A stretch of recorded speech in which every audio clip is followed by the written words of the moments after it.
आता व्यासपीठावर आपले विचार सांगण्यासाठी येत आहे शिवानी घुगे. ती धारदार तलवार होती, ती धारदार तलवार होती, ती स्त्री शिक्षणाचा हकदार होती. ती धारदार तलवार होती, ती स्त्री शिक्षणाचा हकदार होती. ती प्रेरणा होती, ती स्फूर्ती होती. ती प्रेरणा होती, ती स्फूर्ती होती. ती विद्येचा अलंकार होती. ती अशी स्त्री होती जी समाजाच्या भीतीने कधी डगमगली नव्हती. ती अशी स्त्री होती जी समाजाच्या भीतीने कधी डगमगली नव्हती. ती लढत होती, ती जगत होती, जगण्यासोबतच दुसऱ्यांना जगवत होती. ती लढत होती, जगत होती, दुसऱ्यांना जगवत होती. लाखो हजारो स्त्रियांचं ती भविष्य घडवत होती. ती भविष्य घडवत होती. ती आशा होती, ती भाषा होती. ती आशा होती, ती भाषा होती. ती नवपर्वाची दिशा होती. ती नवपर्वाची दिशा होती. ती स्त्रीचा सन्मान होती. होय ती सावित्रीच होती. होय ती सावित्रीच होती. आदरणीय व्यासपीठावरील मान्यवर गुरुजन वर्ग, सळसळत्या रक्ताच्या सक्रिय मेंदूच्या तडफदार दिव्याच्या आणि शाबूत डोक्याच्या माझ्या मित्रमैत्रिणींनो, मी शिवानी घुगे आज सावित्रीबाई यांची यशोगाथा सांगण्यासाठी इथे उभी आहे. सावित्रीबाईंची यशोगाथा सांगायचं म्हणजे नेमकं काय करायचं, तर प्रथम आपल्याला सावित्रीबाईंना समजून घ्यावं लागेल. सावित्रीबाईंना समजून घ्यायचं म्हणजे कसं समजून घ्यायचं. सावित्रीबाई शिकल्या, त्यांचा जन्म झाला. हे आपण वाचतो, हे वाचायला आणि बोलायला खूप सोपं आहे हो, पण त्या ज्या परिस्थितीतून शिकल्या, त्यांनी हे सर्व ज्या परिस्थितीमध्ये केलं, याचा जर आपण आढावा घेतला तर आपल्याला समजेल की सावित्री कोण होती. ज्या काळात मुली जन्माला येणं हेच पाप होतं, ज्या काळात मुली 9-10 वर्षाच्या असताना त्यांची वृद्ध व्यक्तींशी म्हणजेच त्यांच्याहून 5-10 वर्ष मोठ्या असणाऱ्या व्यक्तींशी लग्न लावून दिल्या जायची, त्या काळात मुलींना अबला समजलं जायचं. ज्या काळात मुलींना शिक्षणाचे अधिकार नव्हते, कारण करवट लोकांना माहित होतं की हीच अबला नारी जरा सबला झाली तर उद्या करवट लोकांचा तबला वाजविल्याशिवाय राहणार नाही. अशा अंधकार्य जगात एका वाघिणीचा जन्म झाला आणि त्या वाघिणीचं नाव म्हणजे सावित्रीबाई फुले. सावित्रीबाई फुले हे नाव जरी घेतलं तरी आपल्या डोळ्यासमोर त्यांचं सुंदर असं प्रतिबिंब उभं राहतं. सावित्रीबाईंनी आपलं अख्खं आयुष्य समाजसेवेसाठी, स्त्री मुक्तीसाठी आणि स्त्री शिक्षणासाठी वेचलं. त्यांचाही विवाह 9 वर्षाचा असताना क्रांतीज्योती ज्योतिबा यांच्यासोबत झाला. सावित्रीबाई एकदा बाजारात गेल्या असताना त्यांना जिलेबी खावीशी वाटली.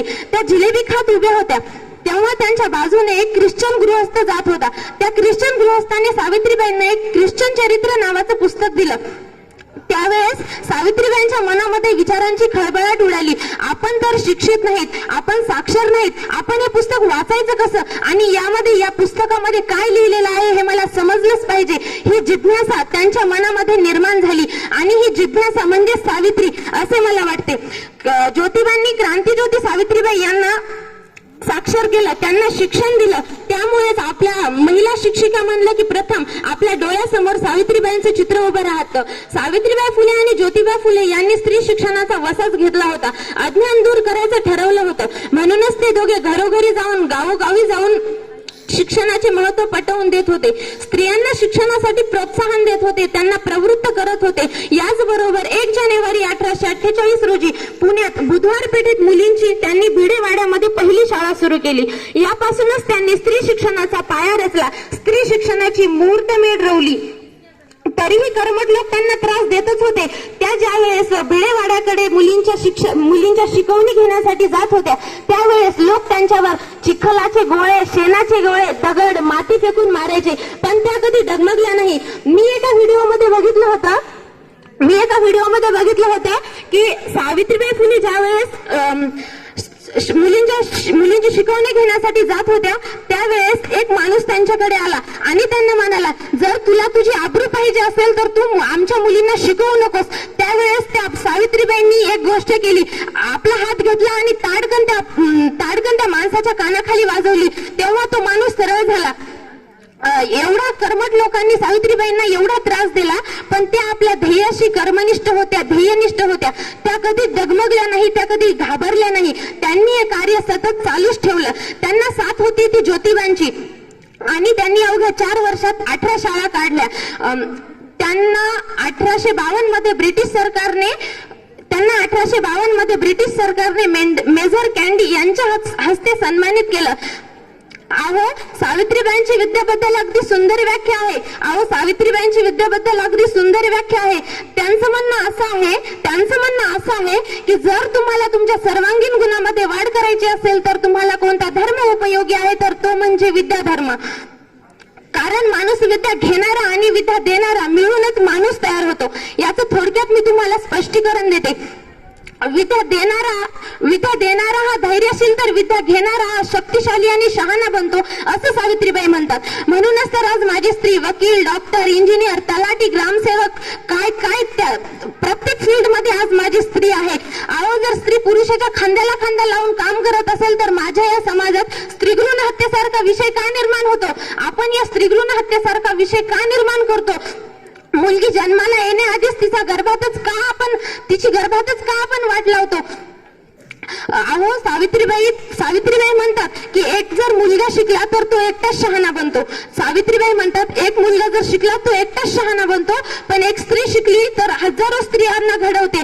एक स्त्री शिकली तर हजारो स्त्रियांना घडवते. मी आज बोलू इच्छिते की सावित्रीबाई म्हणतात एक लेक शिकली तर शिकतील हजारो पिढ्या, एक लेक शिकली तर शिकतील हजारो पिढ्या.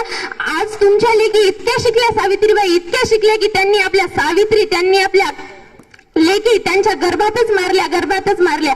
अहो आजही त्या व्याकुळलेल्या सावित्रीची व्याख्या आम्हाला पाहायला आणि ऐकायला मिळते आणि हे कुठेतरी थांबणं गरजेचं आहे. अहो जरी मुलगी जन्माला आली ना तरी तिच्यामध्ये खूप भेदाभेद केला जातो. मी याचं तुम्हाला एक उदाहरण देऊ इच्छिते.